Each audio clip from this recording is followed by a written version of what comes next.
আসসালামু আলাইকুম রাহমাতুল্লাহ। প্রিয় শিক্ষার্থীবৃন্দ, আশা করি তোমরা ভালো আছো।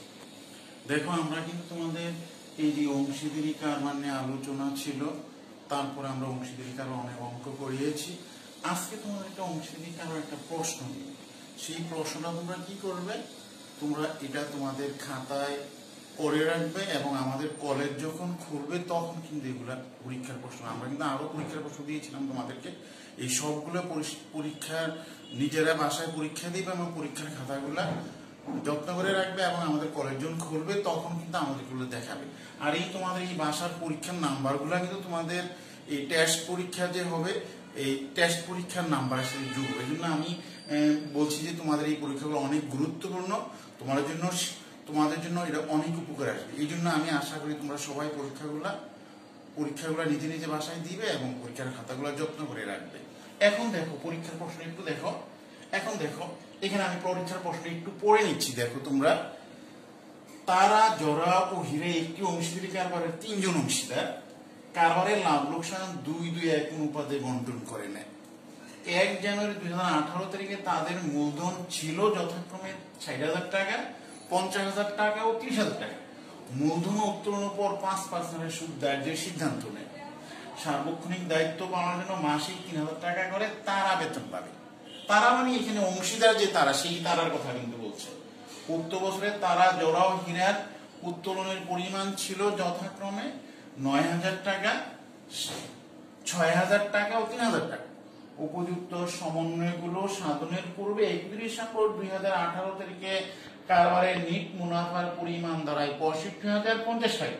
এখন আমাকে কি কি করতে বলছে দেখো, অংশীদারদের উত্তোলনের সুদ নির্ণয় করো। খ বলছি তোমার অংশীদারদের লাভ লোকসান আমূল্য হিসাব প্রস্তুত করো। ঘ বলছে অংশীদারদের মূলধন হিসাব প্রস্তুত করো। এখন দেখো, আমরা তোমাদেরকে কিন্তু বলছিলাম যে আমরা এই অংশীদারি কারবারটা সাধারণত 2টা পদ্ধতিতে করি, একটা পরিবর্তনশীল পদ্ধতি আর একটা স্থিতিশীল পদ্ধতি।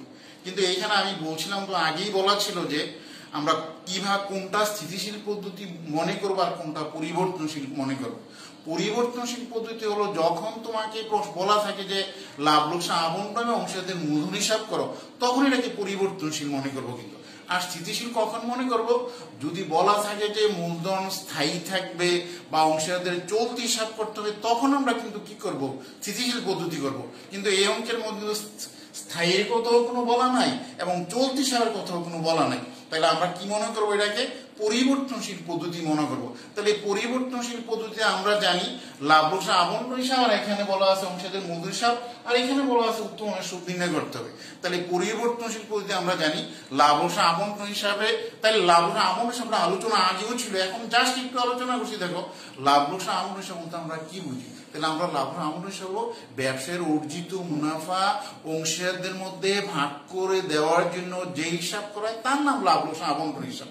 তাইলে এখন আমরা লাভ লোকসান আবন্টন হিসাবে যা আসবে, তাইলে লাভ লোকসান আবন্টন হিসাবে ডেবিট দিকে অংশীদারদের সাথে যেগুলো সম্পর্কযুক্ত এগুলো মূলধন হিসাবে যাবে, আর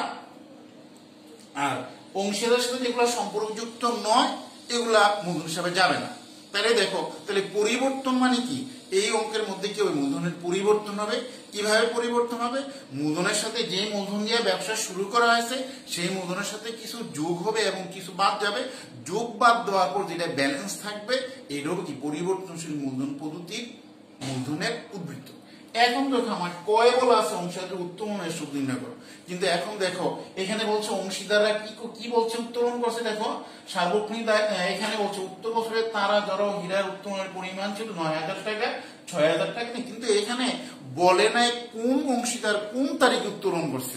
কিন্তু আমি একটা কথা বলছিলাম, যদি উত্তোলনের কোনো তারিখ দেওয়া না থাকে কিন্তু সুদের হার দেওয়া থাকে, তখন ওই উত্তোলনের উপর গড় হারে 6 মাস সুদ ধরতে হবে। কিন্তু ঠিক এই উত্তোলনের উপর কিন্তু সুদের হার দেওয়া আছে, কিন্তু কোন তারিখ উত্তোলন করছে এই কথা কিন্তু লিখা নাই। তাইলে আমরা কি করব, উত্তোলনের উপর গড় হারে 6 মাসে সুদ ধরব। তারপর বলছে অংশীদারদের লাভ লোকসান আমূল্য হিসাব প্রস্তুত। তাই লাভ লোকসান আমূল্য হিসাবে আমরা জানি লাভ লোকসান আমূল্য হিসাবে এর দিকে প্রথমেই যাবে, অঙ্কের মধ্যে দিয়ে নিট লাভ দেওয়া থাকে, নিট লাভটা যাবে। আর নিট লাভের বিপরীতে ডেবিট দিকে কি আসবে, অংশীদারদের সাথে ব্যবসায় অংশীদার এবং ব্যবসাতে যে তাদের যে খরচগুলো আছে, মানে অংশীদার এবং অংশীদারদের সাথে ব্যবসায়ীদের স্বার্থ সংশ্লিষ্ট যে খরচগুলো, এই খরচগুলো ডেবিট দিকে আসবে। তাহলে ডেবিট দিকে কি আসবে দেখো, তাহলে আমরা ক্রেডিট দিকে পেলাম কি যাবে, নিট লাভ যাবে কত, এখানে দেওয়া আছে 65,050 টাকা। আর ক্রেডিট দিকে উত্তোলন সুদটা কিন্তু ব্যবসার জন্য আয়, এই উত্তোলন সুদটা কিন্তু ক্রেডিট দিকে যাবে। তাহলে বিপরীতে ডেবিট দিকে কি আসবে, তাহলে অংশীদারদের সাথে ব্যবসার সাথে অংশীদারদের স্বার্থনষ্ট ব্যয়গুলো কি আছে, এখানে মূলধনের সুদের কথা বলা আছে।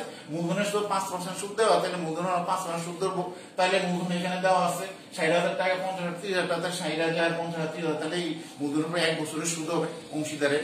এরপরে লিখে আছে দেখো, এখানে বলা আছে সার্বক্ষণিক দায়িত্ব পালনের জন্য মাসিক 3,000 টাকা করে তারা বেতন পাবে। তাহলে এই বেতনের কথা কিন্তু আমরা অনেক কথা বলছি। তাহলে এখন বলছে এখানে দেখো, এখানে বলছে উপযুক্ত সমন্বয়গুলো সাধন করার পূর্বে, তাহলে কোন অংশীদার বেতনটা নিয়ে জানে, তাহলে আমরা বলছিলাম অংশীদার বেতন ডেবিট করার পূর্বে বা চাষ করার পূর্বে বা অন্তর্ভুক্ত করার পূর্বে যদি নিট লাভের কথা বলা থাকে, তখন সেই বেতন আবন্টনও যাবে, অংশীদারের মূলধন হিসাবেও যাবে।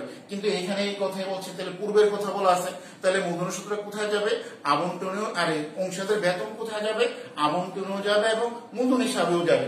আর তারপরে কি আছে দেখো, তাহলে এখানে দেখো একদম সহজ একটা অঙ্ক, এখানে কি আছে দেখো, তাহলে ডেবিট দিকে আসবে, যেহেতু অংশীদাররা মূলধনের সুদরা, অংশীদাররা কি পাবে, মূলধনের সুদ পাবে, কিন্তু এটা ব্যবসার জন্য ব্যয়, এই জন্য কোথায় আসবে, আবন্টন ডেবিট দিকে আসবে। তাহলে মূলধনের সুদ আসবে ডেবিট দিকে, আর কি আসবে, বেতন আসবে। তাহলে মাসিক বেতন 3,000 টাকা আমরা হিসাব করে 1 বছরের, তাহলে 1 বছরের পর 3 বার 36,000 টাকা। তাহলে ডেবিট দিকে আসতেছে কি দেখো, শুধু দুইটা আইটেমে আসতেছে, একটা হলো অংশীদারদের বেতন, তাহলে আমরা কিভাবে লিখবো, অংশীদারদের মূলধন হিসাব ব্র্যাকেট লিখবো মূলধনের সুদ। কেন মূলধন হিসাব লিখছি, যেহেতু মূলধনের সুদটা মূলধন হিসাবে যাবে। আবার লিখবো বেতন পাচ্ছে কি তারা, কি লিখবো, তারার মূলধন হিসাব। কেন এই বেতনটা তারার মূলধন হিসাবে যাবে, অন্য অংশীদারের মূলধন হিসাবে যাবে না, কেন তারার মূলধন হিসাব বেতন।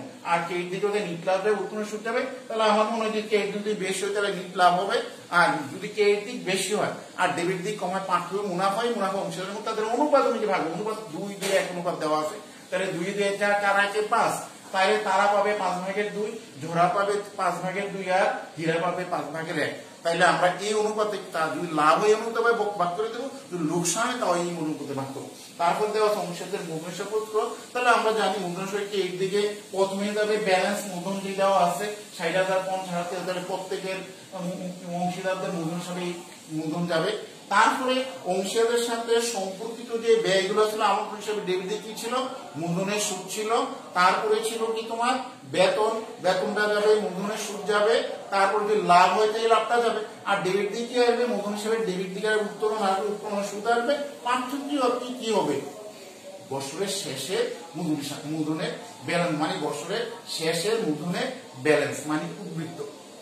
তাহলে আমরা মূলধন হিসাব করে কি পেলাম, মানে মূলধনের বছরের প্রথমে যেমন। তাহলে আরেকটা কথা আমি বলছি দেখো, আমরা বলছি ব্যবসা যদি নতুন হয় তাহলে মূলধনের ব্যাংক বা নগদ ধান হিসাব লেখা যাবে। আর ব্যবসা যদি পুরাতন হয় তাহলে মূলধন হিসাবে ক্রেডিট দিয়ে মূলধনটা কি লেখা যাবে, ব্যালেন্স বিল লেখা যাবে। কিন্তু এই ব্যবসাটা কি দেখো, এখানে বলছি যে 1 জানুয়ারি 2018 তারিখে তাদের মূলধন ছিল। তাহলে মূলধন ছিল বলতে আমরা কি বুঝি, তাহলে ব্যবসা অনেকদিন পর্যন্ত চলতেছিল, পুরাতন ব্যবসা। তাহলে মূলধনটা কি লেখা যাবে, ব্যালেন্স বিল লেখা মূলধনটা যাবে। তারপরে বলছিলাম মূলধনের সুদ যাবে, তারপর কি যাবে, বেতন যাবে, তারপর মুনাফা হয় ক্রেডিট দিকে যাবে, আর ডেবিট দিকে আসবে উত্তোলন আসবে, উত্তোলনের সুদ। আর যদি ক্ষতি হয় তাও ডেবিট দিকে আসবে, ডেবিট দিকে যদি ক্ষতি হয়। তাহলে আমরা আশা করি তোমরা বোঝানোটা ভালোভাবে বুঝতে পেরেছো। এখন তোমাদের কাগজে অঙ্কটা তোমরা বাসায় করবে এবং খাতাগুলো যত্ন সহকারে রাখবে, এবং যদি কলেজ করে তোমরা আমাদেরকে খাতাগুলো দেখাবে। আমি আশা করি তুমি অঙ্কটা ক্লিয়ারলি বুঝছো।